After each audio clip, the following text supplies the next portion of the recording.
See, so they doing it for clout. Back then, it was actually done to get back at somebody, you know, or during the time in Chicago in the early part of the 80s, it was a national war going on across the city, you know. I remember that like it was yesterday. So people was fighting and killing each other, but you wasn't getting on wasn't no Facebook. You wasn't going around bragging about it. You ain't even talk about it on the phone. Exactly. You know, and whereas today, they'll make a song about it because to them, it gives them clout. And I think a lot of it still even started with our generation because I'm all careful how I tell them stories because when I talk to the young people, matter of fact, it was a brother that came up. He came up in a generation behind us.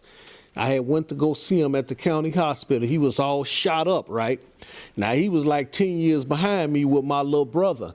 When he was laying in there all plugged up to them tubes, the thing that bothered me the most, when he was laying there, he told me, he said, man, when I was a kid, now he joined a different organization, but it don't matter. We always influenced by people from different organizations.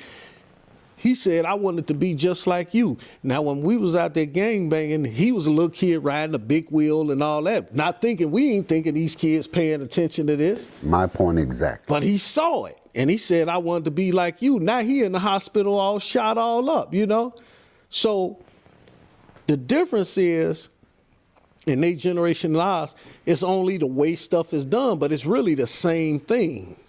And I think we had to have that conversation because I got friends, they was around it, but they never did it. I got kids, my kids never got caught up in it.